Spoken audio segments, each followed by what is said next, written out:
धृतराष्ट्र के 8 पाप, जिसके कारण हुई जलकर मौत। धृतराष्ट्र को महाभारत में कुरुक्षेत्र के युद्ध का सबसे बड़ा खलनायक माना जाता है, क्योंकि वे चाहते तो इस युद्ध को रोक सकते थे, परंतु उन्होंने पुत्र मोह में उन्होंने अपने ही वंश का नाश करवा दिया। धृतराष्ट्र आंखों से ही नहीं, मन और बुद्धि से भी अंधे थे। उन्होंने अपने जीवन में वैसे तो कई पाप किए थे, लेकिन यहाँ जानिए उनके द्वारा किए गए 8 पापों के बारे में। गांधारी के साथ धोखा। भीष्म ने धृतराष्ट्र का विवाह गांधार की राजकुमारी गांधारी से कर दिया। गांधारी को जब यह पता चला कि मेरे पति अंधा है, तो उसने भी आंखों पर पट्टी बांध ली। गांधारी का विवाह धृतराष्ट्र से करने से पहले ज्योतिषियों ने सलाह दी कि गांधारी के पहले विवाह पर संकट है, अतः इसका पहला विवाह किसी और से कर दीजिए, फिर धृतराष्ट्र से करें। इसके लिए ज्योतिषियों के कहने पर गांधारी का विवाह एक बकरे से करवाया गया था। बाद में उस बकरे की बलि दे दी गई। कहा जाता है कि गांधारी को किसी प्रकार के प्रकोप से मुक्त करवाने के लिए ही ज्योतिषियों ने यह सुझाव दिया था। इस कारणवश गांधारी प्रतीक रूप में विधवा मान ली गईं और बाद में उनका विवाह धृतराष्ट्र से कर दिया गया। 2. गांधारी के परिवार को जेल में डालना। गांधारी एक विधवा थी। जब महाराज धृतराष्ट्र को पता चली तो वे बहुत क्रोधित हो उठे। उन्होंने समझा कि गांधारी का पहले किसी से विवाह हुआ था और वह न मालूम किस कारण मारा गया। धृतराष्ट्र के मन में इसको लेकर दुख उत्पन्न हुआ और उन्होंने इसका दोषी गांधारी के पिता राजा सुबाल को माना। धृतराष्ट्र ने गांधारी के पिता राजा सुबाल को पूरे परिवार सहित कारागार में डाल दिया। कारागार में उन्हें खाने के लिए केवल एक व्यक्ति का भोजन दिया जाता था। केवल एक व्यक्ति के भोजन से भला सभी का पेट कैसे भरता? यह पूरे परिवार को भूखे मार देने की साजिश थी। राजा सुबाल ने यह निर्णय लिया कि वह यह भोजन केवल उनके सबसे छोटे पुत्र को ही दिया जाए, ताकि उनके परिवार में से कोई तो जीवित बच सके। और वह था शकुनी। यह भी कहा जाता है कि विवाह के समय गांधारी के साथ उनका भाई शकुनी और आयु में बड़ी उनकी एक सखी हस्तिनापुर आई थी और दोनों ही यहीं रह गए थे। 3. दासी के साथ सहवास। गांधारी के पुत्रों को कौरव पुत्र कहा गया, लेकिन उनमें से एक भी कौरववंशी नहीं था। धृतराष्ट्र और गांधारी के 99 पुत्र और एक पुत्री थी, जिन्हें कौरव कहा जाता था। गांधारी ने वेदव्यास से पुत्रवती होने का वरदान प्राप्त कर किया था। इस वरदान के चलते ही गांधारी को 99 पुत्र और एक पुत्री मिली थी। उक्त सभी संतानों की उत्पत्ति 2 वर्ष बाद कुंडों से हुई थी। गांधारी की बेटी का नाम दुशला था।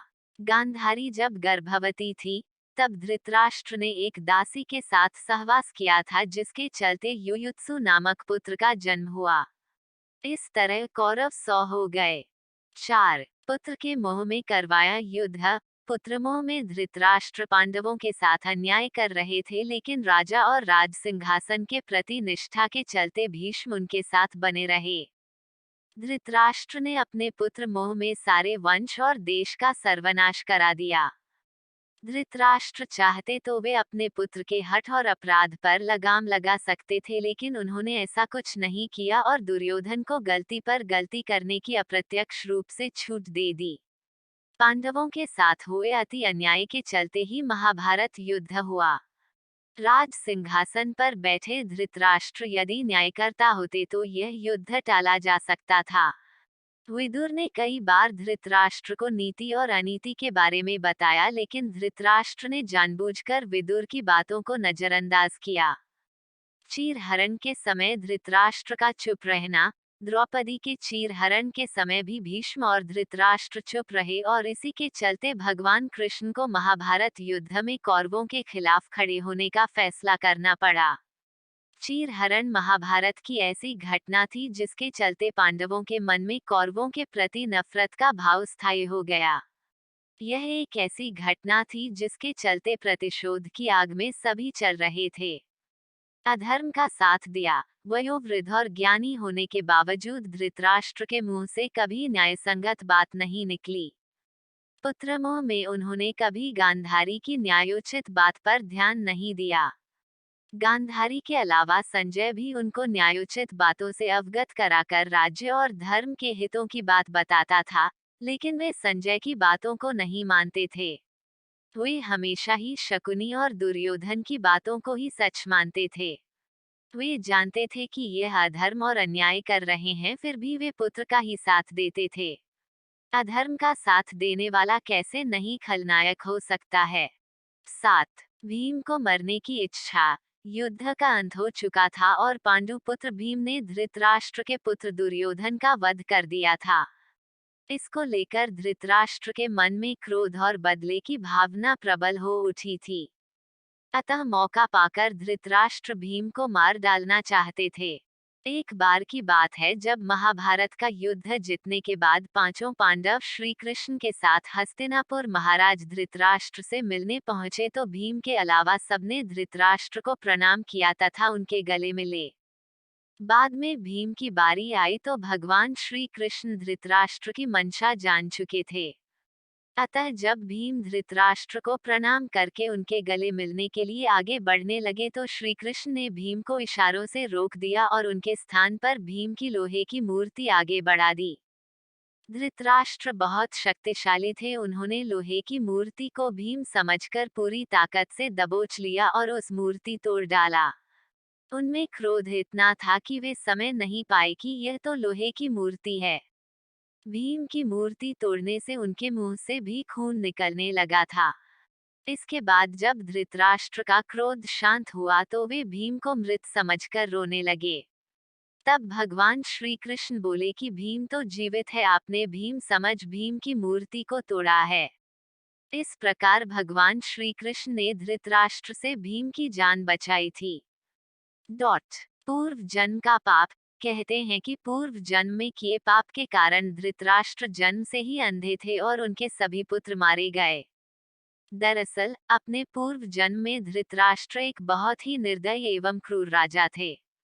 एक दिन जब वे अपने सैनिकों के साथ राज्य भ्रमण को निकले तो उनकी नजर एक तालाब में अपने बच्चों के साथ आराम करते हंस पर पड़ी। उन्होंने सैनिकों को तुरंत आदेश दिया कि उस हंस की आंखें निकाल ली जाए।